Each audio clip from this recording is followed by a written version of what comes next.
I wanted to have the big challenges. I was not happy if it's just another app or something for leisure. I wanted to do something where I was thinking that the government is not performing right. Technology helps to be a front runner. Technology by itself also needs front runner people to bring it to life, to make products out of it, to find the right place of time. If you're too far ahead and too far advanced with your technology, customers are not there yet.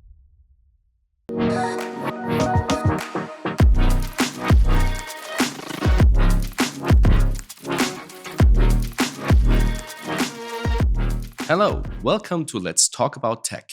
It's my great pleasure to introduce you today to Sabine Walch, a serial entrepreneur from Vienna, Austria, at the birthday of Bitcoin.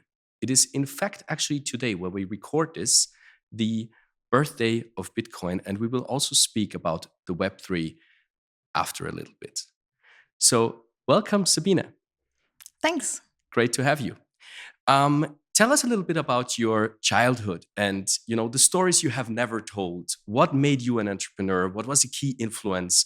What drove you to this journey? Oh, actually, I think it's a really big part of how I became today and all those experiences I could achieve so far. I think are linked and connected somehow to the upbringing, or I think also to my parents. Maybe more than I wish it was like that. So my upbringing is basically in Upper Austria, so it's the rural area of Austria, exactly at the German border. So it's nothing too fancy, no big cities, just local areas. We have like 2 breweries and 2 churches. That's the place where I lived until I was 14. And the whole experience there was that you could decide what you do outside, because there was not really a playground or nothing done there. So everything you wanted to have to play, you had to build by yourself. So we were those kids that you see in the movies that did the tree houses. I do not know how much it is still like that, but when I grew up, it was. So we met and we brought whatever we found, like on tools that we found at home, or like what the environment provided, like the wood, and we built our forts and places to. So you did woodcrafting yourself, together with your brother, I assume. Yes, I think my brother was a really big influence. So having a bigger brother is always a competitor for you, so that you also want to do the same, to achieve the same. And it's also good that it's older, because then you go out of your comfort zone, because you want to do the same things, even though you are not at the same age. So yes, this was also a big influence. And also this energy came back in the days when I wanted to compete with him, when I wanted to do the same things. He started to play the drums. So I wanted to start the drums as well. And again, like my parents, they supported all my decisions back then. And so I was allowed to explore, if it's soccer or playing the drums or whatever came to my mind. So growing up with a brother, you did a lot of boys stuff, it sounds like, but I also know that you did ballet, which is a total girls thing, isn't it? Actually, I think the high-paid ballet professionals are indeed also men, or like men. So for the duet, you need both genders. So yes, that's true. I was starting ballet when I was at the age of 3. It's a good time to start to explore what your body is capable of, and that you also learn the discipline in a young age, because ballet is really structured, and it's more that you follow when the experience of a coach. And yes, I started ballet, and the first part is totally right. Like most of the things that I've experienced were, today you would call it boys related, so that you get muddy, that you decide what you do, that all those things. I think it is, back in the days we called it like boys stuff, but I think it's the free will mindset, that you explore and do your things on your terms, and you discover what you like and what you don't like, what you're good at and what you're not good at. I love it. It's a diversity mindset that you actually bring here. So with this development and all the things that you did, and the dancing, and then being in a high school where you still danced, when did you decide that you want to go to Vienna, study at the University of Business and Economics, and eventually become an entrepreneur? Yeah. Um, we are so glad that we in Austria have this free education. So it does not matter what's the income of your parents. You can decide that you become a PhD without having any debts. So I think that's really unique, and it was also helpful for me because I did not have that clear vision what I want to become, so that I want to be in this profession. So studying like business economics is perfect for those people who are kind of generalists, and I would call myself that. So I will not be an expert in something, but I am an expert in a lot of things, and these people are highly needed as well. So to combine the experts that we do have, and yes, Vienna is a great place where we have good universities, and they also support you in your entrepreneurial development. So it means what I achieved at the university was not the grades by itself. It was that already it was supported that you have a business idea, that you form a team, that you put your back into it, and you bring it to life. And they supported us with facilities, with all the things that you don't have in the beginning. And I'm pretty glad that we have a university that does so. Great. And I know you decided for the shovel in the gold rush, you decided for business law to be specific, and you actually worked also in corporate legal for the local grid provider of the city of Vienna. Why didn't you stay there? I think it's on both worlds. It's pretty interesting to experience the corporate and the big and the governmental side. Why? Because you feel that whatever is done, it needs to be done in a bigger scale. You need also the big infrastructure. So it's not only a company, it's a governmental backed company. So it's also highly regulated, and it provides all Viennese citizens with electricity and gas. So yes, I worked in the law department there. What is not too common, because you can study normal law and then you work in a law firm, for example. But I had to deal with grid providing, with digging, with damages on the pipes due to construction work. So the developers basically destroying infrastructure. Exactly. So Yeah. and this was so this was the interesting part, that it's not like a case law or like a corporate or contract law. Something is on paper, it's actually happening outside. So we also had to go sometimes there and visit the damaged pipes. So you deal with construction work, and it's still law, and also it provides the whole Austrian the Viennese citizen. So that's the interesting part, that you have it on a big scale, that you provide for everyday needs, and you have a big company and what to do and deal with it every day to support this. And I assume you sued a lot of those developers that did some damage. We had to, because if we would not, then the Viennese people need to pay it. So I saved the Viennese people the money if we were successful in suing them for the damages, because otherwise, we have, all of us has to pay it. Thank you. I'm always very vocal about reducing tax load here in Austria. So after this and after your university career, or actually during the university career, I know you started your first startup, and you had this tendency, and you still have, to ride trends of innovation. You always stick to technology trends. You were pioneering in several different fields. Run us a little bit through your journey from laboratories over the Web3 towards artificial intelligence, and later we will speak a little bit about what's coming next. Yeah, yes, indeed. So this technology drivenness comes out of curiosity. So I am always driven by something that is new and not has been there or not has been done yet. And I want to be a person of doing so.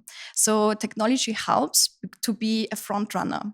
And when you don't have any books that you can find out, how it is done, so it's yourself that it needs to be enabling those technology. So the technology by itself also need the front runner people to bring it to life, to make products out of it, and also to find the right place of time. Means if you're too far ahead and too far advanced with your technology, your audience or your customers are not there yet. So you need to find this sweet spot of this perfect combination in being front runner and also like having the adaptation. So the product market fit.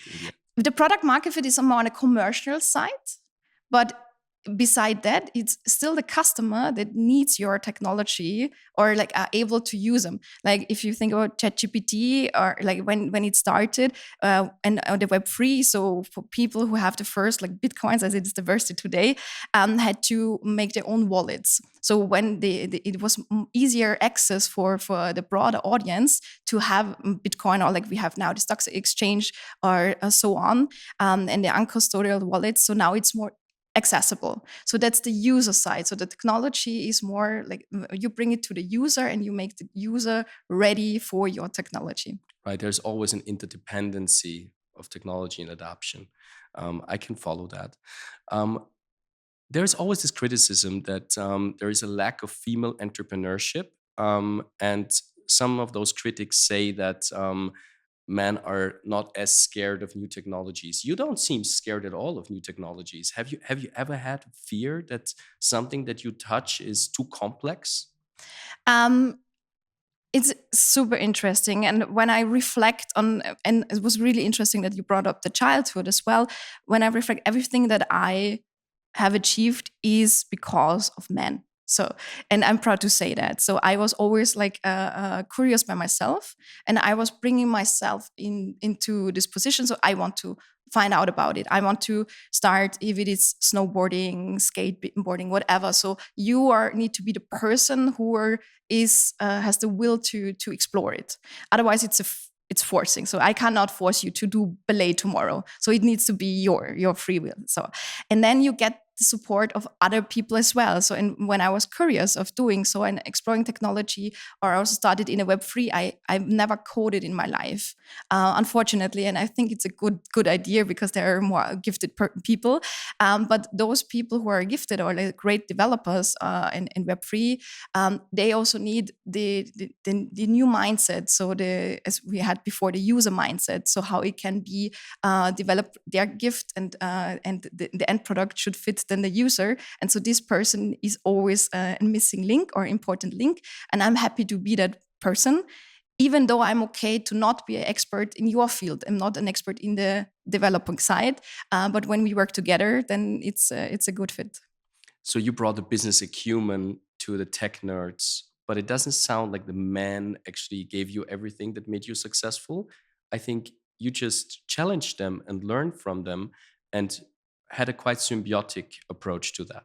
Yeah, indeed. It should not be that I was given or like, no, it was like I was supported. And if I asked, I was never called, no, that's nothing for you because you're woman. I never heard that. So it was, oh, it's interesting that you're interested. Hey, let me tell you, let me show you, let me teach you. And then also that I was able to get responsible for my own projects, for their own companies. Yes, this was a symbiotic experience, I guess. Yeah. So I would sum up and say that as the first hurdle is that you go out, actually meet people, challenge them, learn from them, and bring your own experience, your own talents to the table and create something together. Yes, it starts with your personal free will and decision. Okay. Run us a little bit through the companies that you have built. First one starting in university, I remember. Yes. Like I wanted to have the big challenges, so I was not happy if it's just another app or like something for leisure or whatever. So I wanted to do something where I was thinking that the government is not performing right. So it was the MedTech area. So when you in Austria you go to the doctor, you have to pay them by yourself sometimes, and then you hand it to your insurance company and you get it refunded. So and that makes no sense that this data is not digitized. So, and I thought, okay, hey, this could be a product or this is a need that everybody in Austria needs. And so I created the company, and because the problem that we wanted to solve, we were then a GovTech. And with your GovTech, then you need to deal and to work together with governmental organizations, insurance company, and so on.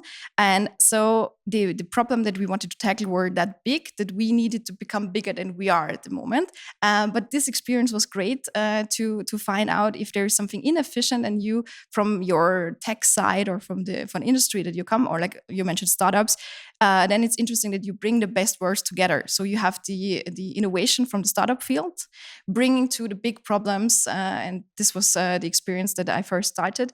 And yes, it was indeed. I didn't even finish university. I was at university, was already working also beside that full time in a consulting company, and then started my first startup. And we were also able to move over the border already. So with this, we already moved to Germany short before the pandemic. But it was interesting to see that when you have a good product, there are no borders. And like right now, we have so many products that work in the internet, so in the internet area or Web3. So there are less borders than have ever been before. And then the pandemic hit, and suddenly your rollout was a little bit blocked. And you extremely fast made a switch and went into laboratory infrastructure for COVID. Yeah, the end result was the me being with white stuff in the laboratory and work under this secure systems to really work on the samples, on COVID samples. That was the result. It was not the start. Yes, the pandemic started. And when you remember back, it was Europe. It was March 2020, and we felt like this kind of fear, insecurity about the future. And then you had the feeling you want to do something, you want to help, or you want to be a part of the solution. And this feeling was so intense that we managed to get together with a lot of experts. So I was scared because I was not able to provide anything in the medical field before, because I was no nurse or I had no experience in that. But I was a tech entrepreneur, and another tech entrepreneur then called us together, and we were like at the end 120 volunteers from developers, from lawyers, from all those areas that you need. And we created the European's first open sourced contact tracing app. So when you have a product that is so important about privacy or what it does with data and how it works, then the best solution is to be totally transparent how it works, what you're doing with it. So all those stuff, it was able to be provided by the open source of the code. And the really interesting part is that we were able to provide for the government of Georgia. So our contact tracing app, like made by the volunteers, by just the purpose of doing something good, and then having a product that's running in a country like Georgia. And I've never been in Georgia, but the app was running there. This was totally interesting, and everything hit so fast. And from the app, later, then we had also the trouble of the medical personnel, that they were missing the sticks for performing the PCR tests. And it is well known in the medical field that you can do it with the Slava, so with gargling, that you also can perform the PCR. So the Austrian medical experts on the Vienna Biocenter were able to perform the PCR on it, but then they had no infrastructure. So there was the first survey. It was still like before Easter, before the first shutdowns. They were able to do the survey in Austrian schools. It was 11 schools, and from the tech side, we provided the full infrastructure, so that when I have a sample and you pull it together, who's in there and all those things. And this blueprint infrastructure was later also rolled out in all Austria, and like we were like a front runner in the world, like doing PCR on the gargling. And then we have it, like it's technology that solves problems that are unsolvable, because you could not have, you have supply chain troubles. So even if you have money, you could not get more sticks. So you find something else. And I think this is also a kind of entrepreneurial mindset, that if there's the door, then you find other ways, then you dig or whatever. So you find the solution for the barriers that are there. And then you had a change of mind again, or got somehow triggered and entered into the Web3 space and later into artificial intelligence. How did that come about? Yes, I had always the saying for myself, like, if I'm not the best person to do so, I'm ready to find other challenges. Means like this medical or gargling setup came into routine. So there was no need of having the front runner person. So when everything worked perfect and we have a sophisticated product, then I found out to get new challenges. And one of the biggest challenges then was to have the technology again from Web3 not have implemented in daily lives. Austria is also, again, a pioneer. We had the first crypto stamp of the world. And the company who was behind the first crypto stamp, they had a common product. It was Austrian wine. And we tokenized the wine. So we had the platform that you have not only the physical product and also the NFT. And it was far before the hype of NFT that we started this. And so I was able to have, again, the technology, put it in everyday products. And what is our aim, I think, for the Web3 is that we have it in usage, that people use it and explore what you can do with it. And there's so many more possibilities. Why didn't you stay in the Web3 space? Yes, it was this trigger again. So when we had the product and NFT and it was up and running and people can buy it, so I need to have the next challenges. And it was like January 2022 that I experienced the team of Austrians. They had a background in physics and they are bright minds, and they challenge the status quo of how to use artificial intelligence. Because right now we have those industries, like most of the time across the ocean, like from America, that tell us we need big data, we need to know everything about you, I need to source a lot of data and then combine it with other data, and then I can give you a result. And they challenged this status quo totally, and they invented the little data approach. Means you only use the small data that really gives you good examples, and you get rid of all the noise that dilutes your good examples. And I heard about them, and like I was really impressed, and I also saw what you can do with it. So I like that things work. I like that I get good recommendation. I like that AI does something for me. But what I do not like is those power of giving away so much information and so much data. So what is the trade-off? Do I like the trade-off for the result? And when you think about in the future that you will have dynamic pricing and all those things, so there is some things that will come ahead that are understandable from the provider side, from the industry, but me as a user, I don't like it too much. And if there is a solution for it, I was so happy that they found it, and I wanted to support this team and to make this product again like come to life and to have it challenging this Google and Amazon products in status quo. And this is what we did out of Austria. So you created your portfolio once again, a little bit. You built it bigger, right? In the end, and I would definitely name you a multi genius, right? This is very interesting. This company building in series, and now I know that you are out of this project again, obviously because it was a trigger, I would assume, and I have a sense that you're going back into the Web3. What is your vision for the Web3? What are trends that you see? And I mean, today is the birthday of Bitcoin, right? And everybody says 2024 is the year of crypto. So why now? And what within Web3 is interesting for you? Yeah, right now, Web3 or the future, what I see is an upcoming trend is the tokenization. Again, the tokenization for everyday, not products or like assets in that case. Why do I see it? Like we have this same developments in us as a society all the time.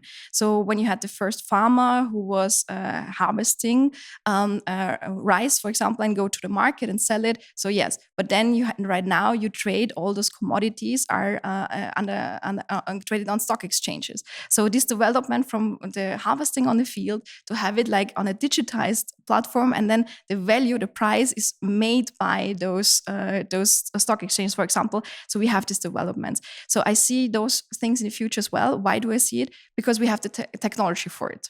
So the Web3 is exactly this, that you have not one party that is ruling it, so that decides the price, for example, of commodities.